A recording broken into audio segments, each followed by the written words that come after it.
Sasa nje mandibulise bonke abantu abakhoyo nabamameleyo ngelihle igama lenkosi yabo uYesu Kristu omNazaretha. Amen.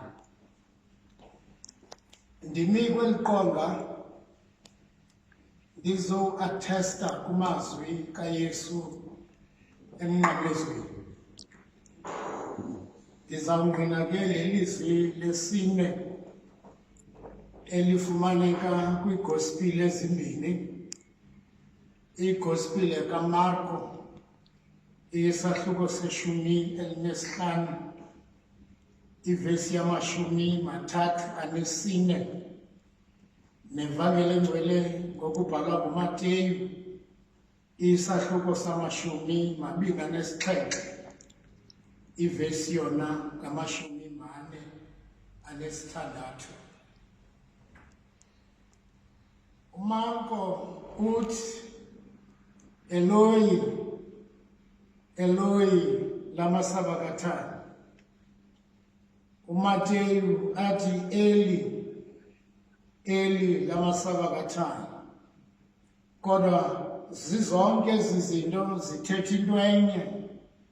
Abathi ababhali ngentetho evakalayo uthi, Thixo wam, Thixo wam, undishiya nganina.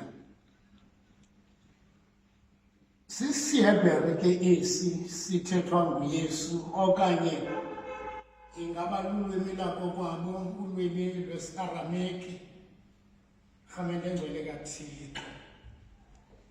Eli lizwi lesine lithethwe ngokukaJane Bishop, lithethwe ngentsimbi yesithathu, ngoba ukusuka kwintsimbi ye-12 noxa wona amaJuda, the Jewish time, bathi ukusukela kwintsimbi yesithandathu ukuya kwilixa lethoba, that was the Jewish time. Kodwa thina xa siliguqula ukusukela kwintsimbi ye-12 ukuya kwintsimbi yesithathu, uYesu wayengawuvuli umlomo eKalvari. Isizathu sokokuba kuthi cwaka eKalvari yinto yokokuba kwakuhle ubumnyama obukhulu. Iigospile zontathu ziyayingqina into yokokuba kwabamnyama phezu komhlaba wonke. Bathi aba babhali uMark noMatthew kwakunye noLuka bathi kwabamnyama phezu komhlaba wonke. Ubumnyama obabukho abuzange buyikhethe iKalvari. Kwakumnyama naphezu kwentaba amathambo eGolgotha, rhamente engcwele kaThixo. Uthi ke lo mbhali ubumnyama obo benza okokuba uYesu angabuboni ubunzulu bothando lukaThixo, okanye uthando lukaThixo ubunzulu balo bugqunywa ngamandla esono, rhamente engcwele kaThixo. Eyona nto ibalulekileyo kweli lizwi yinto yokokuba ubumnyama obo babuvela kuye uThixo. Ubumnyama obu buvela kuThixo babubangelwa yinto yokokuba uThixo wayengafuni ukububona ububi besono somntu, rhamente engcwele kaThixo. Okwesibini, into eyayisenzeka apha yinto yokokuba uThixo engafuni ukumbona unyana wakhe ethwele ihlazo lilelethu, rhamente engcwele kaThixo. Uthathi nombhali ekugqibeleni kwadeske kwacima kwakunye nelanga, rhamente engcwele kaThixo. Yile nto ndiva lo mculi wecawa esithi, sisimangasa nina licima nje ilanga, kufe mntakabanina lizila nje izulu. Ngenxa yento kokuba kwakumnyama eKalvari, rhamente engcwele kaThixo. Uthi ke lo mbhali xa kuphela ubumnyama, le nto ithethwa nguJohanes kweyakho incwadi uthi kwathi kwakuba mnyama kwenzeka izinto eziqhele ukwenzeka kwakuba mnyama. Uthi lo mbhali zesuka iinkukhu zayakulala. Uthi lo mbhali nabantu baqala balayite emakhayeni abo ngoba kufike ubumnyama obo obenziwa sisono. Kodwa eyona nto ibalulekileyo apha yinto yokokuba uThixo wamazulu wayengenako ukumshiya unyana wakhe.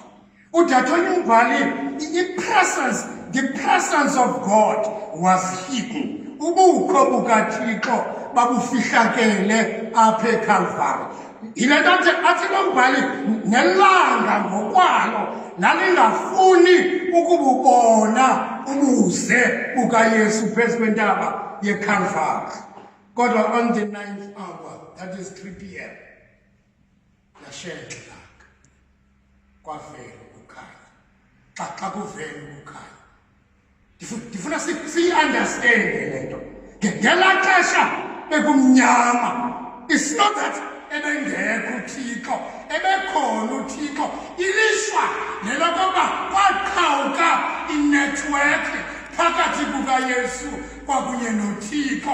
Ukuqhawuka kwenethiwekhi does not mean ifowuni ayikho yona. Wayekhona uThixo elapha ecangomqamlezo kwakunye neengelosi zakhe. Thixo wam undishiya nganina. uThixo, incwadi kaDeuteronomy ithi uThixo into angenawuyenza kukumshiya umntu. iDeuteronomy chapter 31 verse 6, yomelelani nikhaliphe, musani ukoyika, musani ukungcangcazela ebusweni bazo zonke iintlanga, ngoba uYehova uThixo wakho ohambe nawe akayikubuyekela engayikukushiya. Rhameni engcwele kaThixo. uThixo umshiya umntu only on one condition. Ibhaliwe ke le nto kwincwadi yeDeuteronomy kwakhona chapter 31 verse 16 to 18. Uthi lo mbhali bangayenyuza aba balandele oothixo bambi, balandele oothixo belizwe abangene kulo. Uthi xa beyenyuzile balandele oothixo bazabe bandishiyile. Uthi emveni koba bendishiyile bawaphule nomnqophiso endibenzele wona. Uthi kuThixo bakushiya umnqophiso, umsindo wam uza kuvutha ngaloo mini, ndibashiye ndibusithelise ubuso bam kubo. Rhameni engcwele kaThixo. Ayiyonto injakele uThixo uYesu phezu komnyango weCalvary xa yesithi Thixo wam wenza laa nto ikwindumiso ya31. Rhameni engcwele kaThixo. Uthi lo mbhali kulaa ndumiso simva xa yesithi Thixo wam undilahlele nina. uThixo ayingoThixo osilahlayo, sithi singabantu abasike bashiye uThixo. Rhameni engcwele kaThixo. Ithemba lam lelokokuba sisezawudlula kwesi sithokotoko sobumnyama, xa sidlula kwisithokotoko sobumnyama secorona, sisezawurikonektha noThixo wamazulu. Ngoba wethu uThixo ungasishiyo. Anigcine kuThixo, anibuke, anithamsanqelise. Nazo okokuba uqhawuka kwenetwork is not the end of the world. We'll be reconnected again kunye noThixo. Ndiyanibongoza okokuba ningamshiyi uThixo, ngoba uThixo ayingoThixo usishiyayo. Yilaa nto ndiva uDavide eqhayisa ngoThixo athi ubawo kwakunye noma bandishiya, kodwa yena uThixo wandithola. Athi mkulu wecawa, yena yise wamabhada, yiza ngoku undithole kwanjengelo lakudala. Abenani uThixo nithamsanqelise ngoku nango naphakade. Amen.